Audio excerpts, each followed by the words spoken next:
الله الرحمن الرحيم. الحمد لله والصلاة والسلام على رسول الله صلى الله عليه وسلم. زۆر خۆشحاڵ و بەختەوەرم لەوەی کە لە بەرنامەیەک ئاوا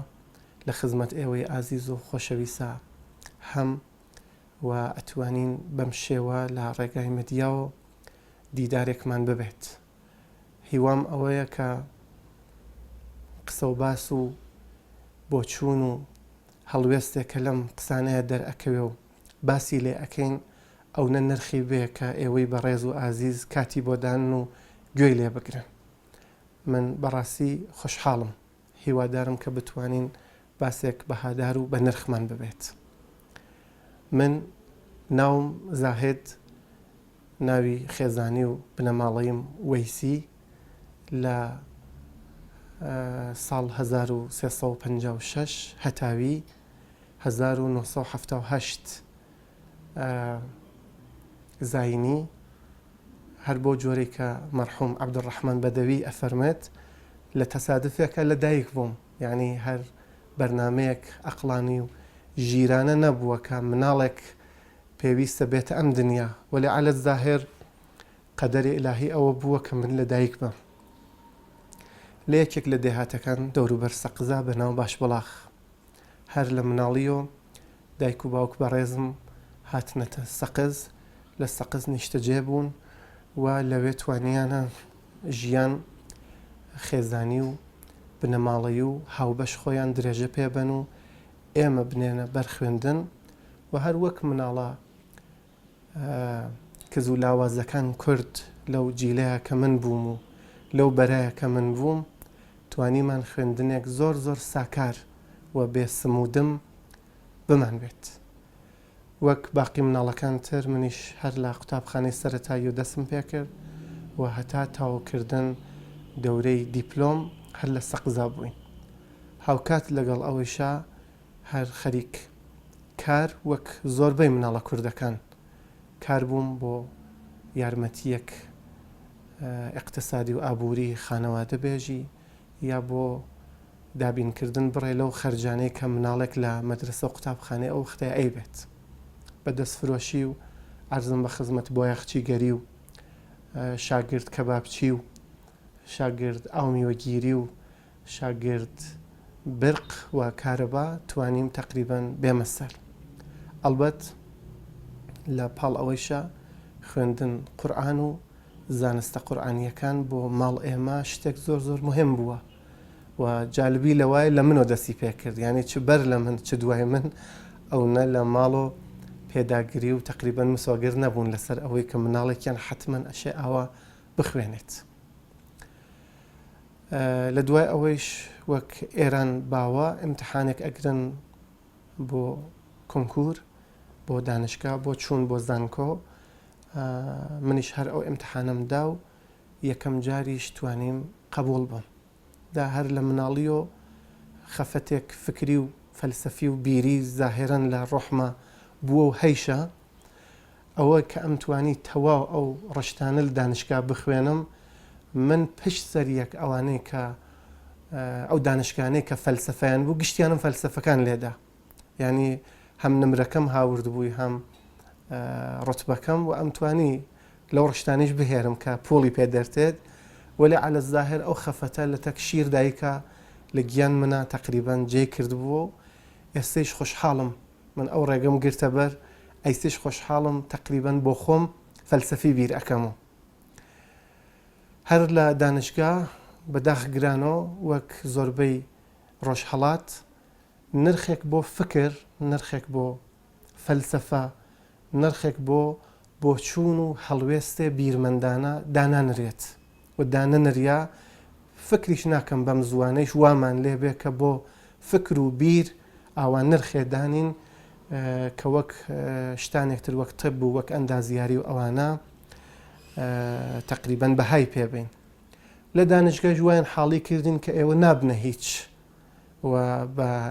تەمای ئەوە مەبن کە لە ڕێگەی فەلسەفەوە بتوانن نان بخۆن، بگەڕێن بە شوێن شتێکترە و زۆر کەس گەڕان بە شوێن شتێکترا و من هەر لە شوێن ئەو شتێک خۆمان مامەوە، چۆن پێم وایە ئەوینێک ئەزەلی لە بین من و ئەو بیرا هەیە و ئەیسێش عرستم کرد هەر ئەوەیە و زۆریش پێی خۆشحاڵ نەتیجەتەن ئەو بوو کە بیرم کردو چی بکەم چی نەکەم وتم خۆ ئەکرێت لە ڕێگەی وەرگێڕان کتێبەوە وەک خواست و ویستێک دەرونی کە دام نابوو دواتر کە بگەمە پلەی بەرز لە زانکۆ دەستی پێکەم ولێ فەقیری زووتر یەخەی پێگرتم و بەو جۆرەی کە مامۆستا هەژاری بەڕێزە فەرمێ نانم لێ پەڕی بۆ کۆڵی شێر منیش وام لێ هات بۆ نان و بۆ ئەوەی کە بتوانم پێداویستیەکانی ڕۆژانەی ژیانی ساکار مناڵێک فەقیر تقریبان لە ڕۆحیشیا تقریبان فکر ناکەم ئارمانێ ئەوە بەرز دروست بێت کە گەرەکی بێت لە ئایندەیشا پێی بکات منیش ڕۆحم لەبار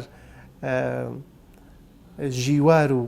عەرزم بە خزمەتە ژیان ڕۆژانەوە زۆر زۆر ساکار بار هاتە هەر وەک ئێستەی خۆم کە ژیانێک کەسی زۆر زۆر ساکارم هەیە بۆ دابینکردن ئەوانە دەستم کرد بە وەرگێڕان کتێب یەکەم کتێب کە تقریبا ئامادەم کرد ئەیوهە الوەلەد ئیمام غەزالی بوو ڕەحیمەه الله کە دواتر زانیم کە لە کوردستان بە ڕێزخۆشمانە دۆستێک ئازیز مامۆستایەک پێشڕۆ بەناو مامۆستا موحسین جوامێر کە نە بە خزمەتی گەیشتم نە ئەزانم ئەیسا چۆنە یەخوا لە هەر کوێ هەیە خوای گەورە بەرەکەت و ڕەحمەت خۆی نەسیبی بکات دیم بەناو ڕۆڵە بزانی تەرجمەی کردێتەوە و منیش ئەمەم کە برد بۆ یەکێ لە بنکەی نووسین و چاپ و ئەوانە کە کورد بوون و لە تارانە بوون کە پێشنیارکەم چاپیکەن وەختێک چوون بۆ ئەوێ حەقیقەتی ئەوە بوو زیاتر بۆ خەوێک بوو بردم بۆیان خەوەکەیش لە خابگای دانیشتوویە ئیسراحەتم ئەکرد خەوم دی بە یەکێ لە ئازیزان کوردۆ کە تازە شەهید بوو بە ڕەحمەت خوا چوو لە خەوە پێم وت قوربان خەریکم شتێک لەبارەی جەناب تۆ ئەنووسم بەناو یادێ یارێ مێهربان تیترێک بوو لە ساڵ 1374 لە مەغز منا بوو بەناو یادێ یارێ مێهربان پێم خۆش و لەبارەی ئەو ئازیزەوە بنووسم و ئەوەی کە بەرچاو من کەوتو لە یا لە بەردڵ منە پێم ئازیز و خوێن شیرین بوو ئەو کوردە ئازیزەمان لەبارەیە بنووسم وتی نە لە خەوەکە کتێبەکەی غەزالی جا جالبە ئەو مامۆستا ئازیزە لەهجەی سنەی نەبوو یعنی زاراوەی سنەیانە خۆی سنەی بوو ولی بە زاراوەی سەقزی و تقریبان بێژم سۆرانیە پۆخت وتی کتێبەکەی غەزالی کە منیش هەڵسام لەو خەوە ئەوەڵ کارم ئەوە بوو کە بچم بۆ ئەو بنکەی چاپە و وتم کاکە من شتێ وام کردە و گەرەکمە چاپیکە ئەویش بە تقریبان ئاوا بێنرخ تماشای کارەکەی کرد ناحەقیشی نەبوو من مناڵێک نزیک 19 ساڵ 20 ساڵم بوو پیناکەوت شتێ وا بکات ئەو مناڵە تقریبان لەو عمرا لە کوردەواری خۆمانە ئەو نە پێ ناگەێت لە 19 ساڵ یا شتێ وا بکات سووک تماشای کرد و وەلێ نازانم حرمەتی دانا چی کردوتی حەقیقەتی ئەوەیە کە ئێمە قرارە کتێب پیاوێک ماڵیان لە تالشە بەناو هاڕون شەفیقی هین ئەو چاپ بکەین ئیسە کە تۆ هاورتە داینا ئێمە تا سبحا و دوو سبحایە بیر خۆمانی لێ ئەەکەین و جوابت پێ ئاینە منیش وتم حەقیقەتی قوربان منیان ناردە یعنی من بۆ منزورم خەوەکە بوو ولی ئەو بە جۆرێ تر تێگەیشت کە مەسەڵەن منیان ناردە بۆ کەسێک سیاسی یا کەسێک مەسەڵەن ئیجتیماعی منی ناردە بۆ خزمەت جەنابتان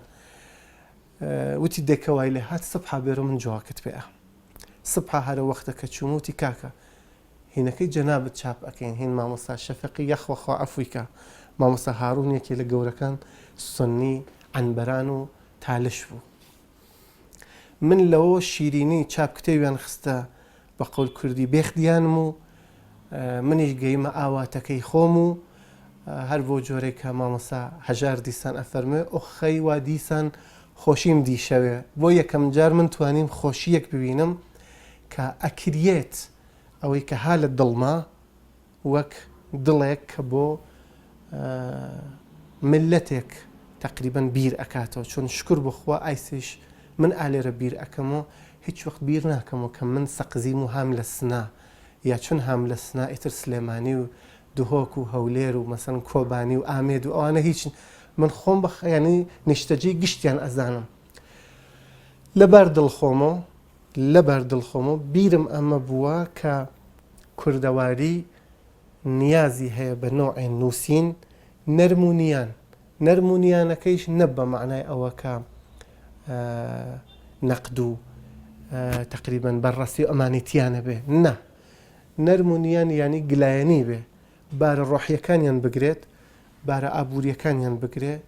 ئەگەر قرارە من وەک ئیسلامیەک لە خزمەتیانە کتێبێک وەرئەگەڕمە سەر زوان فارسی یا کوردی وا بوێت کە قەیرانێکە ها لە ناو ژیانمانە ها لە ناو بیرمانە ها لە ناو مێشکمانە ئەومانە بۆ دەرمانکە ئەگەری دەرمانی ناکە لای کەم پشکێکمان پێبا کە ئەگەر گەرەکمان و ناو پشکەکانە بگەڕین ئەویش دانێکیان بێت من ئەمەم بۆ گەیە سەمەر ئەم یەکەم کتێبە تقریبا ئیتر وێڵم نەکرد و بەرم نەدا تا ئەیسەکە لە خزمەت جەنابتانە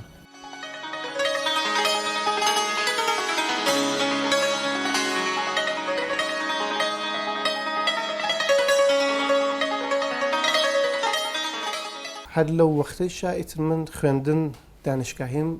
بەرنەدا و لە ڕشتەی فەلسەفەی غەرباکە لە خود دانشگا تارانە بوو دویا ئەم خوێند و وایش ئەم خوێند کە ئەگەر خی گەورە ئێرادەی بکردایەت بۆ مامۆستای زانکۆ دڵم پێوە بوو شتانێکە لە ڕۆح و ڕەوانمە نەوەک دەروون ناسیانە بەڵکەم وەک ئەوەی کە لە مامۆسا کوردەکان فێربووم بۆ چوونێک کە مامۆسای کورد داخگرانم ئیسا تقریبا لە تیاچوونایە لە حکمت و فەلسەفا بوویان و لە شارێ وەک سەقز ئێمە حتایەکی لە شاکارەکان فەلسەفە و کەلام ئیسلامی بەناو مەلیک الکەلام مەجدی کە ئیسا خیابانەکەی مزگەوت حەزر عومەرە پێم خۆش و ئەوانە منتەقیلکەین بە دانشگاکان کە ئێمەش لە کوردستانە شتوا هەیە و حتا بۆ چوون وایان هەیە لە فەلسەفە و حکمەتە کە گرێ ئەکاتەوە لە دانشەکە ئەمما داخگرانم یەکێ لەو جەماعەتانە کە جەماعەتێک خۆیان بە دینیش ئەزانن لە ئێرانە منی پەشیمان کردەوە لە خوێندن و کە ئێمە وا ئەکەین و وا ئەچین و وامان پێخۆشە تۆ ئەشێوا بووی تقریبا منیان دڵسار کردەوە لە خوێندن و وتیان هەر ئەوەش تەواوە ئێمە گەرەکمانە تۆ بنێرین بۆ جێگەیە لێکتر و خاستر بخوێن و پێمان خۆشە لە ناو ئێمە بوویت تقریبا خوێندن تەواو بوو ئەوانیش وەک عادەت مەجموعەی ئەحزابە فقط وعدئان و تقریبا کەمیان هەیە وعدەکانیان عملی بکەن من تقریبا نەگەیشتم بۆ هەڵوا خورمای کە ئەو قەولی پێم دا ناچار دیسان هاتم و سفر ینی ئەو شتانی کە من کولەن ئەم کتێبانی زۆربەی ئەوانەی کار لەو کتێبخانایە گشتی باوەڕکە هین ئەو وەختەیە و تقریبا من کتێبێک جەدیدم نەسەندە ینی مەرجع گشتیم وا ئامادە کردو کە من وەختێ لە جێیەکە لە خزمەت کتێبێکە هەم یا لە خزمەت مەجموعەیە خوێندکارە هەم ئاخرین و پڕترین مەطلەبیان پێبێژ ئیتر زۆر دڵم ساردۆ بوو حتا بگرە ئەگەر باوەڕم پێ ئەەکەی ماوەی دووسێ مانگێکی دڵم هەر لە دینەکەیشم ساردۆ بوو کە چۆن ئەکرێ من بە عنوان دیندارێ ئاوا فێڵێ بکەم لە مناڵێک کە نازانم ئەو چۆن فێڵەکەی من ئەگرێت یان نازم کاریگەری ئەو شتێک کە من لەسەر ئەو کردم چی ئەکا لە دڵ و دەروون ئەو مناڵە ئەو زەخمارمی کرد و وێڵیشمی کرد ئەزانین چیت عەرزەکەم ناچار هاتم و ڕۆیشتم بۆ سەربازی من تمشای سەربازەکان ترم ئەکرد ئەوت من باوک ئەوانم چون 5-6 ساڵ بینی کەوت و تەک سەرباز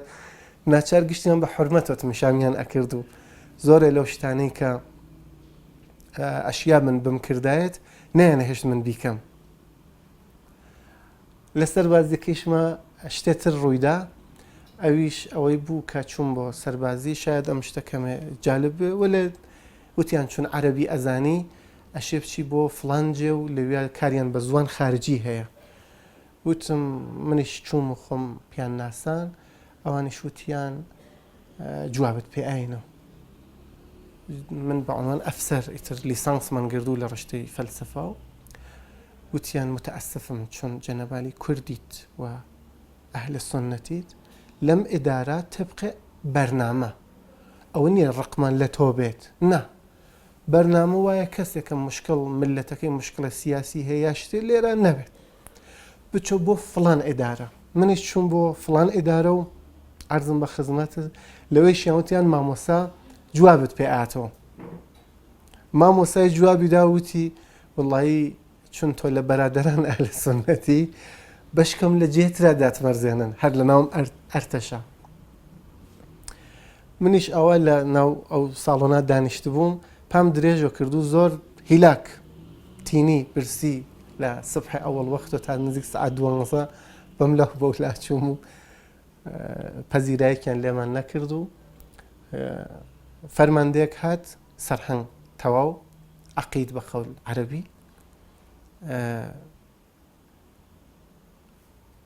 وتی سەربازەوە تۆ بۆ ئەوە بێ حورمەتانە دانیشتی.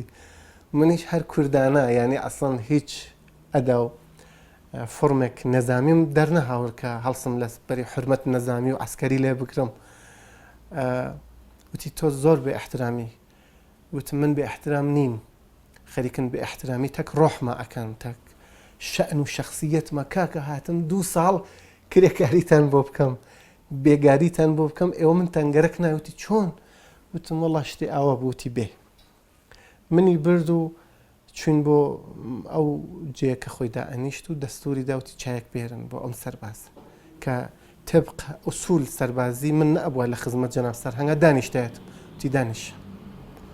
دانیشتم و وتی چایەکەت بخۆ هەر تۆنی بە قوربانەوە من لێرە 3-4 دانە ئەرمەنی و زەرتەشتی و ئەمانەم هەیە تۆش کافرێتر بێنەوە ئەو هەن و دانیشە. من لە خزمەت ئەو پیاوە بەڕێزە ئەوە بۆیە ناوی ناوم نەکان نظامیە و مەسئلەیەکی بۆ دروستکات وەلێ لە خوای گەورەم تەڵەبا یعنی جەزای باوکێکی پێباتەوە لەو 2 ساڵا کە من لە خزمەت ئەو پیاوا بووم. دوای چەند ڕۆژێک وتی من گەڕیام ناو پادگانەکە ینی بە قۆل معسکەرەکە بێژین مێز و سەندەڵیە خاص هەیە لەو گۆشەی حەوشە 2 دانە لەو سەربازانەی بۆ بنێرە بێرای لەو گۆشەی ئۆتاقا داینا دانیشە تەرجەمەی خۆت بکە من گەرەکەم نییە تۆ سەربازی بۆ من بکەیت دانیشە سەربازی تەرجمەی خۆتی بۆ بکە و بەڵام ئەگەر کەسێک هات مشرفێک مەسەلەن مەئمورێک دژبانێک هەواست بێ کە ئەوان گیرت پێنە. من لەوە کتێو المسلمون والعولمەی محەممەد قوتبم هەر لویا تەرجمە کردو لەسەر ئەو مێزە کە ناومان نام مسلمانان و مەسئلەیە جەهانی شدەن. لە دوای ئەوە ئیلا ئیبنەتی عەرزم بە خزمەتت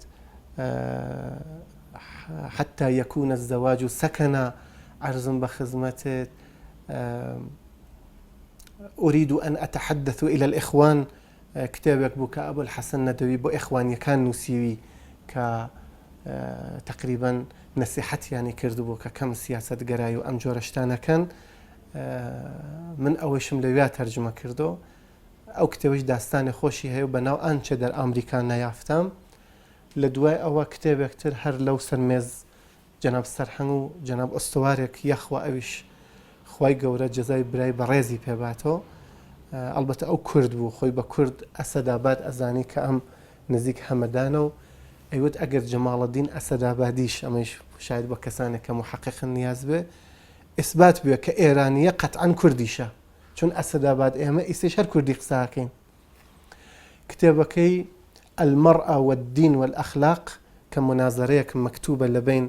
هبة رؤوف عزت و نوال السعداوية كلن لا كاتو ساتو زمان سربازية من توانين ترجمة كم. ئیتر دوای ئەوە ناو بردن کتێبەکان پێم وایە هیلاکی و شتێ زۆر ئەهێرێت چون بە فەزڵ خوای پەروەردگار زیاتر لە 120 تا 30 کتێب من تا ئێستا لە خزمەتیا بووم ئەوانەیش کە بەناو خۆمەوە منتەشر بوون. ئەینا من بۆ پڕکردنەوەی کەلێن فەقر و هەژاری ئەمەش بۆ پاڕیانەوە نییە ئیسەیش هەروام و لێ وتم ئیسە ڕزایەتێکم هەیە لە ناو دڵ و دەروونەوە نایگۆڕمە بە زۆرێ لە پاشایەکان بۆ پڕکردنەوەی ئەوە بۆ دەرهێنان نان ژن و مناڵ من زۆرێ لە کارەکانم هەر ئایسێش لە سنا من ئەیکەم و بەناو کەسێترۆ دەرێت یعنی من وەک ئەوە بێژی ڕۆڵەیەکم هەیە و ڕۆڵەکە کە لە دایک بوو ئەیفرۆشم من ڕۆژانە هەینان و هەیگیان ئەەکەم بۆ پڕکردنەوەی ئەو کەلێنەکە لە ژیان خێزانیمانە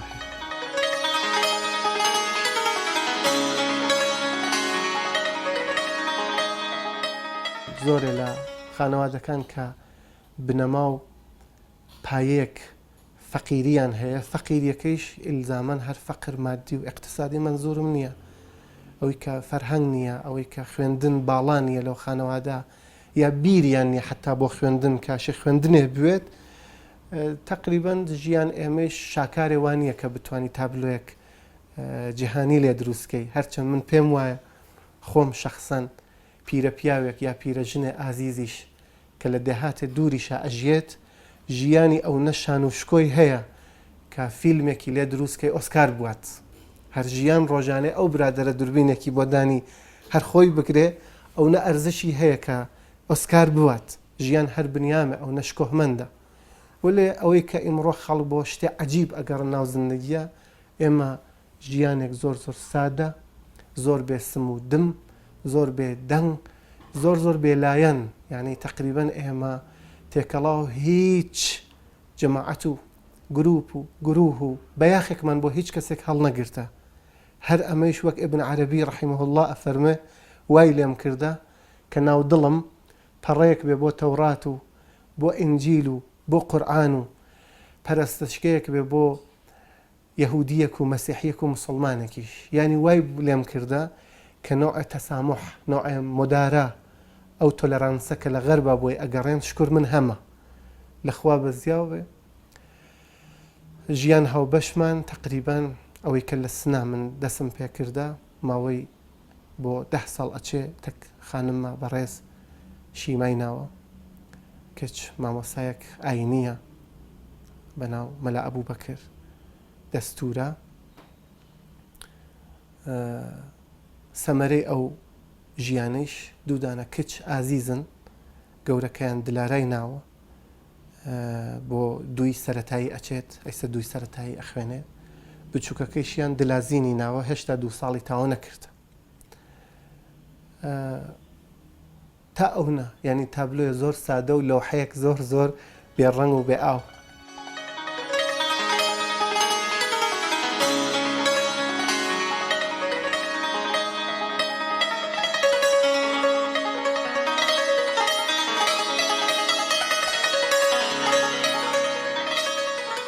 لە بارەی نووسین و جیا لە ئەوەکە شتێکە دەرونی شتێکە لە بیرە ئەخولقێت و شتێکە بۆ ڕەوان و ڕۆح ئەو نەفەرە گرینگە حەقیقەتی ئەوەیە کە لە دنیای دەرۆی دەرونیشە ئەبێ شتانێک بوێت بەڵام داخگرانم بەشێ لەو فەقرەکە وتم بوو و هەیشە نەبوون هاندەرێک ڕاستەقینە و دڵسۆز ئەگەری دڵسۆزێک بوێت زۆر کەم ڕێ ئەکەوێت کە دەردناسیش بێت یعنی پسپۆر بێ لە کار خۆیە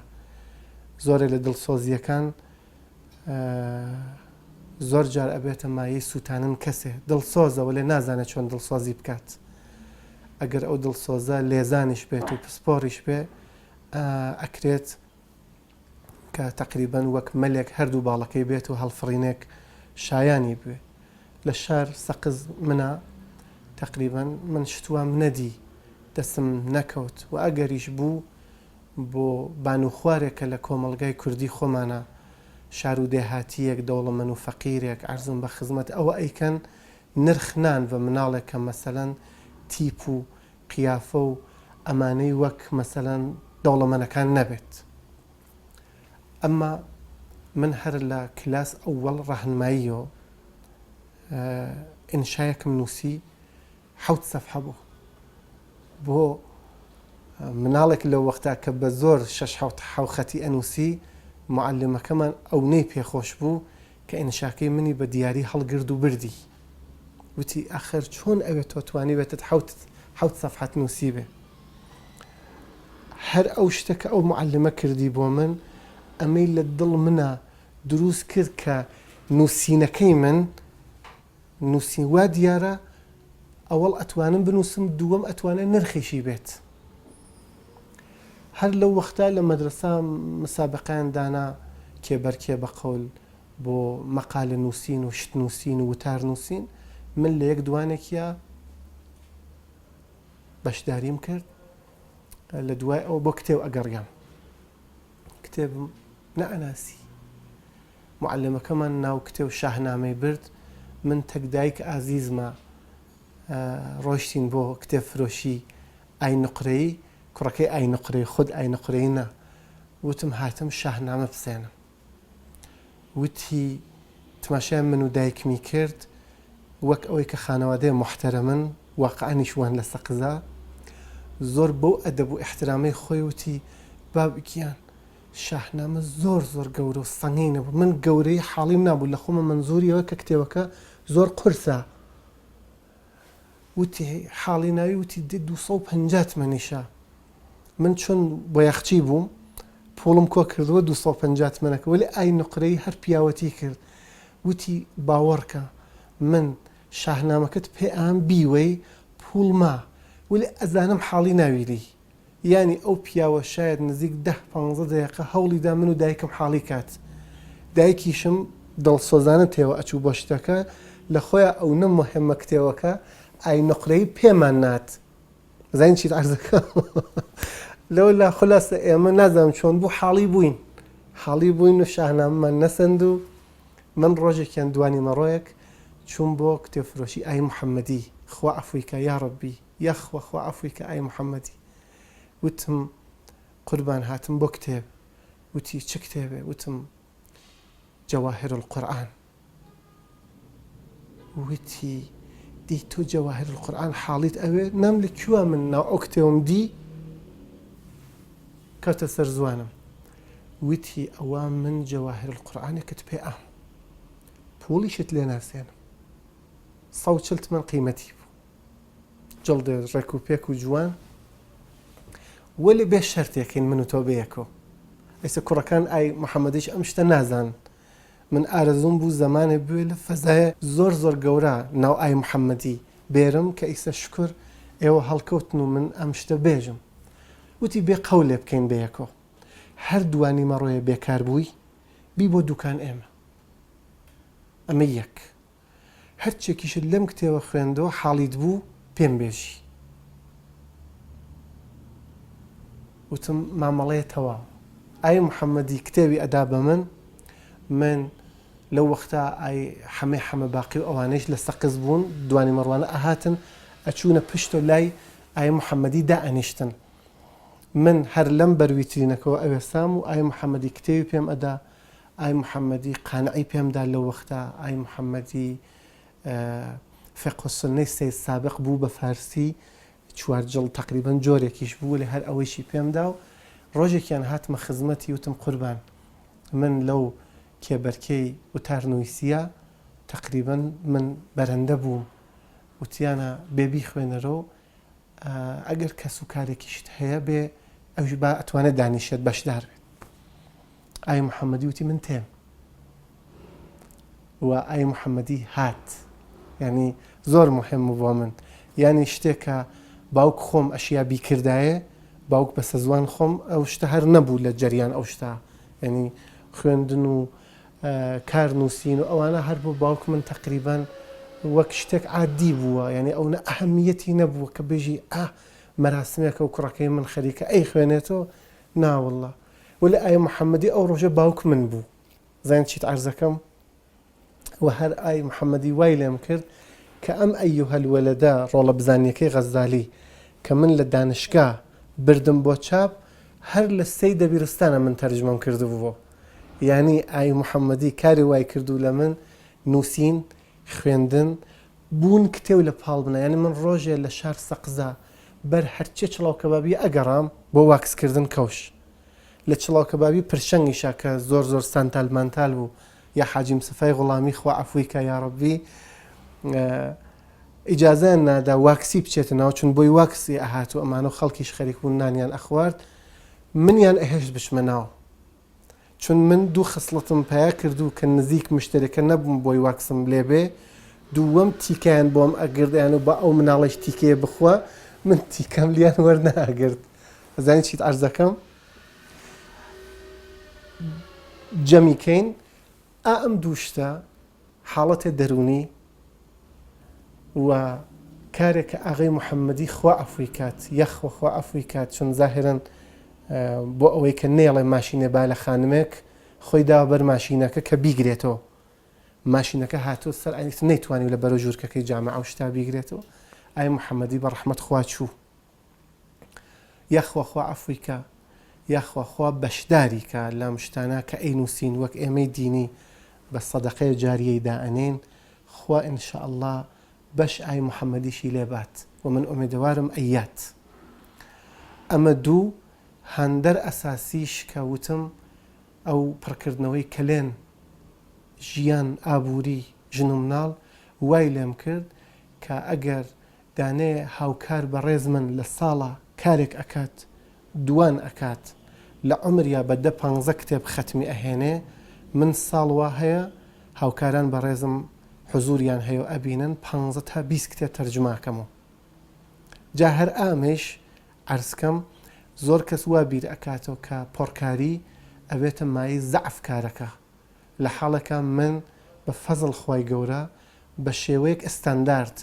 یانی ئەگەر ئەو کتێبێ حەسەن حەنەفی کە من تەرجمەی ئەەکەمەوە یا تاها جابر العلوانی یا محەممەد عابد الجابری یا تاها عەبدوڕەحمان خۆی فارسی بزانیایە شاید هەروای بنووسیایەت گیرە ئەساسی کە بۆ تەرجمە هەیە لە ئێرانە زوان فارسیەکە بێخاوەنە یانی هەر نووسەرێکە ناوێت دەرئەکە ناو فارسەکانە خۆی بە خاوەن زۆن فارسی ئەزانێ وە کەلیمێ ئەتاشێ کە ئەگەر جیا لە ئەو کەلیمێ ئەو بە وەک معادڵێک بۆ فڵان ئیستلاح عەرەبی یا ئینگلیسی دانی ئەو بە فارسی نازانێ بە دروستی نازانێ من هەوڵمدا بە دلیل ئەوەی کە یەکێ لە شغڵەکان من تا دقیقە یا ویراستاریە لە ئێرانە زوانێک یەکدەست و تقریبەن معیار بەدەست بێرم و شکر بەخوای گەورە پڕکاریەکەم نەبووەتە مایە ئەوە کە شان و شکۆی ئەسەرەکە بێتە خوارە تقریبەن لە تەواو بنەماڵی دایکی و باوکیمە من ئەگەر بتوانم بژمێرم لە قەدیمە یەک دانە یا دوو دانەیتیایە کە خەریک خوێندن بووە ئەویش خاڵۆی تقریبەن باوکم مەلا ڕەشی مەرخۆز و ئەمە تقریبەن زاهرەن یەکەم کتێوفرۆش سەقزیش بووە لەسەر پلیکانەکان لە زەمان شا کتێوفرۆشی بووە لە دوای ئەو من کەسێتر خوێنەوارێکە ئاواشتێ هەمانە خوێنەوار تا دڵت بخوازێ بۆ کارمەند و فەرمانبەری هەیە لە ئیدارەکانە ولی ئەوەی کە بەرەولای فەرهەنگ یعنی دروستکردن فەرهەنگ خۆراک فەرهەنگ دروستکا بۆ خەڵک تقریبەن نەبووە ئەمما دایکێکم هەیە دایکم تقریبەن وەک زۆرێ لە ژنە کوردەکان فیلسوفێکە حەکیمێکە خەزانەیەکە بۆ قسەی نەسەق کوردی بۆ قسەی ژیرانە بۆ بەیت و مەتەڵ کوردی ئەمە دانەیەکی دانەی دووەم من کەم بنیامم دیە بە ئەندازەی ئەو خانمەی دایکم پەیگیر شتێک بێت یانی شتێک کە دەست پێکا بیوە تا ئاخر و تەواوی کات وابوو کە ماڵە و ماڵ ئەمی گەڕان لە وەختا کە من لە سەرەتاییە ئەم خوێند هەر ماڵە میرزایەکی تیا بوو خوێنەوارە چەند کەلاسبانتر لە منی تیا بوو ئەو شتە فێر بنکە حاڵیم کات چون من حقیقەتەن ئەو پوڵە نەبوو کە من چم کتێو کۆمەکی بسێنم کە بێم مەسەن دەرسەکە لە ڕووی ئەوە فێر بم و ئەوانە وەلێ ئەم خانمە بەڕێزە هەر وەک ئای محەممەدی کە ناوم برد ڕۆژێکیان کارێکی کرد کە لە نظر منات زۆر جار تماشای ئەوانم کردە کە ئۆسکار وەرئەگرن زۆر جار تماشای ئەوانم کردە کە جایزەی سەڵح نۆبێل وەرئەگرن ڕۆژێکیشیان تماشای دایکمم کرد ولی دایکم شکۆهی زۆرتر بوو لەوانە کە نۆبێل ئەگرن ئەویش چی بوو کتێوەکەم جێهێشتوو لە ماڵە ئیمتحانمان بوو، کتێوەکەم جێهێشتوو لە دەبیرستان عیلم و ئیمانە ئەم خوێند. بە خۆشکەکەم وت کە من کتێوەکەم گوم بووە ئیمتحانیشمان هەیەوتی وەڵا نادۆزیێتەوە، نەمان دۆزیەوە. من ڕۆیشتم بۆ مەدرسە. دایکم تەشریفی هات بۆ ماڵۆ، لەوە لە کتێوەکەی منی پەیا کردو لە زمسانی زۆر سارد و بەفراوی سەقزە. دایکم بە پیادە لە حەماڵاوە هاتوو بۆ عیلم و ئیمان خوار چڵاو کەبابیەکەی پرشەنگ. لەوێ ئیتر نەیپرسی، نە لە نازمی پرسی، نە لە ڕئیس مەدرسەی پرسی، خۆی ڕۆیشتە سەر ئەو جێ کە نازمەکە ئەوێستا سەکۆیەک بوو، معموڵەن لە سەقز سەکۆ. یعنی دایکم بێ ئەوە کە بتمەشا کە 300-400 مناڵ هەیە بۆ من ئەگەڕیان ناو گشتیانە. ئەو وەخت دڵم پڕ بوو، ئەیسش هەر کەمێتر ئێدامی بەم هەرو دڵپڕیم بۆ تێتەوە. یعنی دایکمم لە حاڵەت دانێ ڕئیس جمهورە، دانێ کەسێکە نۆبێلێک ئەگرێت بەرز ئەوێسێ تماشاکە ئائیسەیش من شکۆه ئەو دایکمە هەر لە بەرچاومە. یانی ئەتوانم بێژم یەکێ لەو کەسانەی کە بێ ئەو کە خۆی سەوادی بوێ، وەک یەکێ لە مامۆسا گەورەکان کورد کە بەردەستێکی لە مامۆسا زۆر ناودارەکان ئەوێ پی ئێژن مامۆسای دەیمی خۆی سەوادی نەبووە، ئەو نە لە بەردەم مامۆسا بووە ئەیزانی کام مەطلب ها لە کام کتێوە. دایک من مامۆسایە نەخوێنەوار بوو بۆ من کە من ئائیسەیش هەر شەو بەیەکەوە قسەمان ئەکرد ئەوێ ئایسە چییە نووسیت. ئەمە ینی پێم وایە ینی هەندەر لەمە گەورەترم پێشک نایێت و بۆ ئەوەیە کە هەمیشە دڵم پێوەی دایکەکان بزانن ئێمڕۆ هەر چێک ئەیکەن لە داهاتووی مناڵەکانیانە شتێکە ئەبەدی، شتێکە ناسڕیەتەوە. یعنی ئەگەر ئایسە هەڵبم لەوانەی کە دایکیان ئەوانی پێگەیانە شاید بگاتە 20 نەفەر لە گەورەکان جیهان کە ناو دایکیان ئەخەنە بەر باوکیانەوە کە دایکم وای لێم کرد. ئەوەیە کە منیش دایکم دایک ئازیزم وەک زۆرە لە دایکە ئازیزەکان تر پەیگیر بوو کە مناڵەکەی بێ بە شتێک. ئیسەیش کە ئەو ئەسڵەن شتێ بەناو خوێندن نازانێ، کتێویش هەر وەرەق نات، وەلێ ئەزانێ خەریکم کارێک ئەەکەم مهمە. زۆڕە لە تەلەفۆنە عەرزی ئەەکەم کە من خەجاڵەتم کە ناتوانم زوو بێمە سەر بم لە سەقز. ئێژە نانا هەر ئەوەی کە من متمەئنم تۆ خەریکی ئەنووسیت بۆ من جێی سەردان پڕەکاتەوە. ئەوەیە زۆر بۆم خۆشە و ئەحساسەکەم خی گەورەش لێم ناگرێ بۆ سلەی ڕەحم. ڕایوا هەیە من سنە تا سەقز ساڵێک وەختم نییە بشمەوە. من زاهێرن لە شولارە پیاوم وەلێ ڕۆحێک ژنانەم هەیە. زۆر کەس شاید ئەم شتە بە پێکەنینەوە سەیری بکات و بیبیسێت و تەحلیلی بکات، وەلێ بەڕاستی ینی ژن شتێک زۆر عەجیبە لە درێژایی مێژووی ئینسانە. هەر لە یونانەوە بۆی بچی ئەهاتن خواکانیان بە شێوەی ژن دروست ئەکرد. ینی ئەو شتانەکە خۆیان بەخوایان ئەزانی و ئەو گشتە ئوستورە و فەلسەفەیان بۆ دروست ئەکرد بە شێوەی ژن دایان ئەنا. ئەمە جیا لە ئەوە کە بە بارە فێمینیستیا بۆی بچین و ئەم شتانە نیشان کە ژن چەنێ بنەمایە لە جامعەیەکە، چەنێ پایەیە و چەنێ ئەتوانی لەسەری شان دابیت. ئەمما هەر بەو ئەندازە کە ژنیان دەرخستە وەک خوایەک بۆ پەرستش نیان هێشتەوە وەک ئینسانە زندگی بکات. زۆر سەیرە، یعنی تۆ کەسێ بکەی بەخوا وەلێ نەهێڵی تەکانێ بە. هەر لەو یونانە کە ژن خوا بوو ئیجازەی نەبوو ڕەئی بە. ئەوە بوو کە ئەرەستوو ئەینووسی لە کتێبەکانیا دوور لە ڕووی خانمەکان کە گوێیان لێەوە ئەبیسن، ژنی لە تەک ئاژەڵا ئەژمارد کە پیا و چی هەیە لە ماڵۆ ئەیان و مەسەن 2 دانە مانگای هەیە و 3 دانە بزن و مەسەلەن 2 ژنیشی هەیە. یا ئەونا تاڵین تفمان کەنەوە یا ئەوە شیرینی قوتبین بۆ ئاواین. من ئالم کارە لەم حرفەی نووسینە داخگرانم، ژنم نەدی، یعنی توی ژن کچەکان و ژنەکانم نەدی وەک هێزێک وەک توانایەک وەک بەهرەمەندیەک دەرکەون. ژنەکان لەبار اقتصادی و ئابووری و دەستیان تەنگە. ئەو کتێبە پوڵی تێ ئەچێت چاپکردنی و ئەمانە، چون باسێتر ئەگەر بگەین بە باس کتێب ئێژین کە ئێمە چەنێ غەیرە حرفەین لە چاپ کتێوە وەک ئوروپانین کە ژنەکەی ئۆباما هەر ئەو ڕۆژە کتێوەکەی تێتە بازار ناشرەکە بەر لە ئەوە کە کتێبەکە بنووسێ 500,000 دلاری هەر پێداوتی خانم فەرم و ئەم 500,000 دلارە با بە دەستەوە بێ نەکە کاغەز و قەڵەمت پێویستە مەسەلەن مسافرەتێ بچیت ئێمە گەرەکمانە تۆ دانیشی بۆ ئێمەی بنووسی. ئێمە چۆن ئاوان ناشرێکمان نییە خاتوونێ بەڕێز کە گەریکی بە شیعرەکانی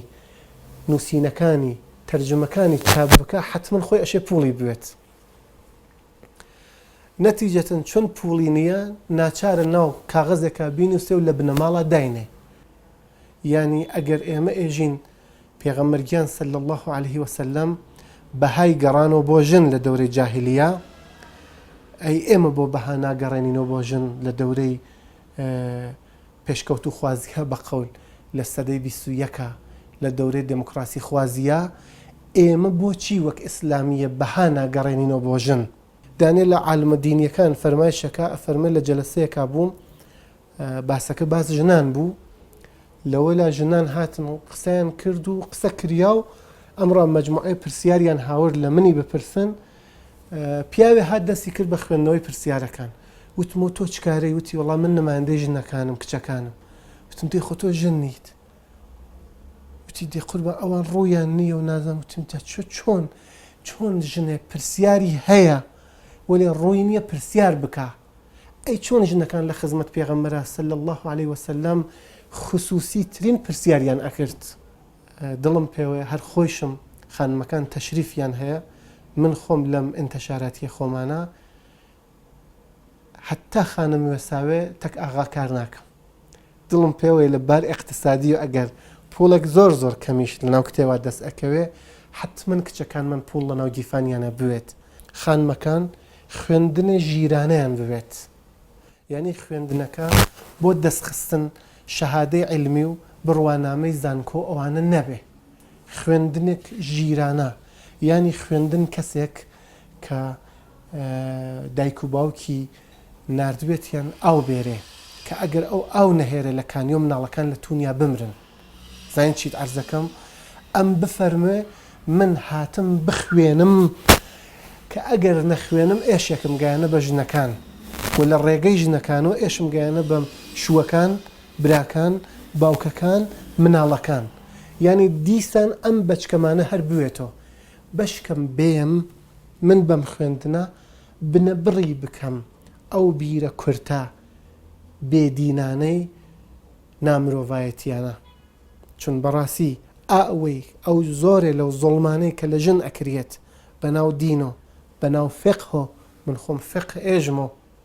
بەناو فقه ئێژن هیچ ڕەبتێکی بە قورئانەوە نییە، هیچ. مامۆستاکان شاید ئێستا گوێی لێ بکەن و بێژن جا چۆن. مثالێک زۆر سادە، مەرحوم شێخ محەممەد عەبدۆ کە عەلە زاهر ئەویش ئەنووسن لە کتێبەکانە کوردە و مفتی میسر بووە، ئەفەرمێ ڕۆژێکیان بیرم کردۆ وتم تماشای قورئانم ئەکرد، ئەوە بیرم لێ ئەکرد و کە خوایە قورئان چۆن ژیان هاوبەش معرفی ئەکات، چۆنمان پێ ئەناسێنێ. ئەفەرمێ من ئایاتیه من ئەنفوسیکم مەوەدەتەن وەڕەحمەتەن. ئەلەم جۆرە شتانێک کە ناو ئەبرد، وتی هاتم ئەمڕا کتێب فەقیهەکانم خوێندۆ وەڵای ڕووی گەرەک و بیخوێنیتەوە کە ژیان هاوبەش ژیانێکە کە پیاوەکە ئەچێ مارەیی ئا بە ژنەکە بۆ فڵان شت. وتم یا ئەڵڵا ئەم فەقیهانەی ئێمە چەنێ شەئن و شکۆی ژیان هاوبەشیان لە ئەوەی کە خوای پەروەردگار پێی بەخشی هاوردیانەتە خوارۆ کردیانەتە شتێ لە حەد ڕابواردنە کاتیە. چون شاعرێک هێندی هەیە ئەفەرمێ موسڵمانە ئەگەر من بۆیەتم لە جێگەی فرعون مناڵەکان بەنی ئیسرائیلم نەئەکوشت مەدرسەم بۆیان دائەنا. یعنی ئەو نە باوەڕی بوو کە خوێندن ئەتوانێت لە یەک دوو نەسڵترا مناڵێک کەنعانی بکاتە فرعونی. دەی من باوەڕم بە خوێندن هەیە خوێندن نا فقط ئەوەی کە بەعزە زانیاری بەدەست بێرێت و بڕوانامەیەک بەدەست بێرێت و تعیین بکرێت لە شغڵێکا و تقریبا موچەیە ماڭانە بگرێت و بەناو لێزان و پسپۆڕ و فەیلسوفیش بیناسن من ئەمە نایشم خوێندن ئەم خوێندنە کە بوو تەکانێک ژیرانە بۆ ئەوەی کە بتوانن هەر کەس لە دەوروبەر خۆی لە دەوروبەر خۆی زانیاری و تێگەیشتن وەک تو بوەشێنێت با سەوز بێ سەختە بە سەختی دێر ڕایوا هەیە دێر شتەکە سەوز ئەوێ وەلێ ئەگەر باخەوان وێت شاخەوانیش بۆ ئەکات شەو نخۆنیشی بۆ ئەکا بیگەێنێتە سەمەر من نەوال سەعداویم زۆر خوێندەوە زۆر ئەیسەیش کتێبەکان خانم دکتۆر نەوال سەعداوی وەک کەسێک ئەیناسن وەلێ بەڕاستی خاوەن بیر نییە ینی بەنەزەر من یعنی ژن فقط شێتەکە ینی دوور لە خانمەکان وەک قوربانی و سەربڕین هەیە ئێژن نیمە بڕ نیمە بڕی ئەکا وێڵی ئەکات من پێم خۆشە ینی ڕەوش من ئەوەی خوێندنێک ژیرانە و ئاقلانیان بوێ بە شێوەی زانیارانە ئەگەر وەک نەوالە سەعداوی ناکەن وەک خانم هێبەت ڕەوف عیززەت کار بکەن کە تەواو پیاوە لێزانەکان مسر وەختێ شتێک ژنانە ئەوێ ئێژن بزانین هێبەت ڕەوف عیززەت چی ئەفەرمێت هێبەت ڕەوف عیززەت لە فەڕەنسا ئەیناسن ینی ئاوا خانمێکە شوویشی هەیە چون دینداریشە ڕووسەریشی هەیە جا منزور ئیسە من ناژم کەسێک کە دیندارنێ بێ دینداریش بێ جا لە وەختا ژیرە نا چون باوەڕک توانیەتی باوەڕەکان خۆشی بهێرێ هاوکات لە کۆمەڵگەیشە خاوەن ڕەئی بێت زانی چیت عەرزەکەم جا ئەم شتە بۆ کچە کوردەکان زۆر پێویستە ئەمما هەر بۆ جۆرێک کە عەرزتانم کرد کچ بەسە زوان ئێمە بە تەنیا ناتوانێت هیچ بکە دی ئادەی پیاوەکان وا ئێوەش لە ئێرانە ڕۆژ چوارشەممەی ڕووسەریهای سفیدیان بوو بۆ ئاعترازکردن بە حیجاب زۆرەکی ڕووسەریە سپیان ئەدا بە سەریانە کە ینی ئێمە ڕقمانە لە حیجاب بەعزێ لە پیاوەکانیش فێر بوون بۆ یارمەتیدان خانمەکانیان یا هەر خانم ڕووسەری سپیان ئەدا بە سەریانە من دڵم پێوەیە پیاو کورد ڕووسەری ناتە سەریا وەلە پیاو بێ ڕێگەی خوێندن بۆ کچەکان دروست بکات ئەگەر کارێک ئەزانێ پیاوانە فێر کچی بکات تماشا شاید کچێ مەیلی لە نووسین نەبێ مەیلی لە مسگەری بێ پیاوێک پیاو ینی دایک خۆی بێرێتە بەرچاوی کچ خۆی بێرێتە بەرچاوی ئەو کچێش کە هاتە لای کارکە بێرێتە بەرچاوی نە هەر لە بارداوێنەوە لەبەر تەکنیک کارەکەەوە فێریکە با کچ کورد دەوڵەمەند بێت ژن کورد کە دەوڵەمەند بوو ئیسە پیاو کرد ئێژێ کە ژن دەستی بچێتە گیفان خۆیان بە قەول ئێرانی ئێژێ و چوار قران شک بووە ئیتر گوێ ناتە شوو من فکر ناکەم من خۆم شەخسەن بیر وا ناکەم ئەگەر کەسێک گوێ ناتە قسەکەت وا دیارە قسەکەت بێ نرخە ئەی چۆن ئەو ژنە گوێ ئاتە قسەی پیاوێتر لە خیابانە وانیاغە ئەی چۆن ئەو کچە گوێ ئاتە قسەی ئۆستادەکەی لە دانشگا وا دیارە ئەو قسەی ئەو نرخێکی هەیە بۆی دەی پیاوە بە ڕێزەکە تۆیش تەکان بە قسەی بە نرخ بکە یا بێدەنگ بە ئەمە شتێک لە ناو سەحابیەکان پێغەمبەرە ئێمە ژنەکانمان زۆر زۆر دەوڵەمەندتر بوون لە پیاوەکان ناودارترینیان حەزرەت خەدیجەیە لەو خوارتر پێغەمبەرگیان صلی الله عليه وسلم لە صحیح بوخاریشا کە هاتە ئەفەرمێ باس سەدەقەی کرد خانم زەینەب ژن عەبدوڵڵاه بن مەسعود چوو بە بەردرگای ماڵ پێغەمبەر صلی الله عليه وسلم وتی یا ڕەسوول الله عەبدوڵڵاه زۆر فەقیرە من ئەتوانم سەدەقەکانم بەم بە عەبدوڵڵاه دەی زەینەب دەستیشی پڕ بوو دەستیشی ئەچوو بە گیفان خۆیە هەر ئەوی من ژن عەبدوڵڵام چون عەبدوڵڵاه عەبدوڵڵاو ئەزانین چیت عەرز دەکەم یانی لایەکی بە خانمەکان ئەگیریێ قەیرانێکە ها لە ژیان کۆمەڵایەتی و کەسی ژنەکانە لایەکی بە خۆیان ئەگیریێ بە خوێندن بەوەی کە ژیر بن بەوەی کە هۆشیان بە دەست و داوێن خۆیانەوە بێ بەوەی کە هۆشیان بە تەندروستی و سڵامەتی خۆیانەوە بێ خانممان هەیە سعات 11 ڕۆژ هەڵەسێ لە خەو، خانممان هەیە 3 شەو نەخەوتە، خانممان هەیە خواردن نازانێت دروستکە، خانممان هەیە خواردن لە دەرەوە ئەسێنێ، گشت ئەمانە تەندروستیەکانی وێران ئەکات. جا من گەورەترین فەیلسوفیش بووم وەک هەرو پیاوە کە تازەی مرد هاوکینگ، وەلێ وەختێک کە من تواناییم نییە ناتوانم زۆرێ لەو شتەکە گەرەکم بوو بێژمی. خانمەکان فێرە وەرزش بن، فێرە کار بن، کارکردن کار ناوماڵ وەرزشیشە بۆ سڵامەتیان، نێڵن نەخۆشی شەکر بگرن، نێڵن زەخت نەهێڵن ئەو شتانە بگرن، خوێندنیان ببێ، ئەمە بە خۆیان ئەکرێت. ئەو لاکەی تری بە پیاوەکان من پێم وایە ئیتر هەر بەڕاستی قسەکان درێژەی کێشا و دیارە ساڵ هەیە کە قسەم نەکردە، قسەی زۆر لە دڵمە گرسا، سەرگلایەکم هاوردە ئێش، ئومێدم هەیە کە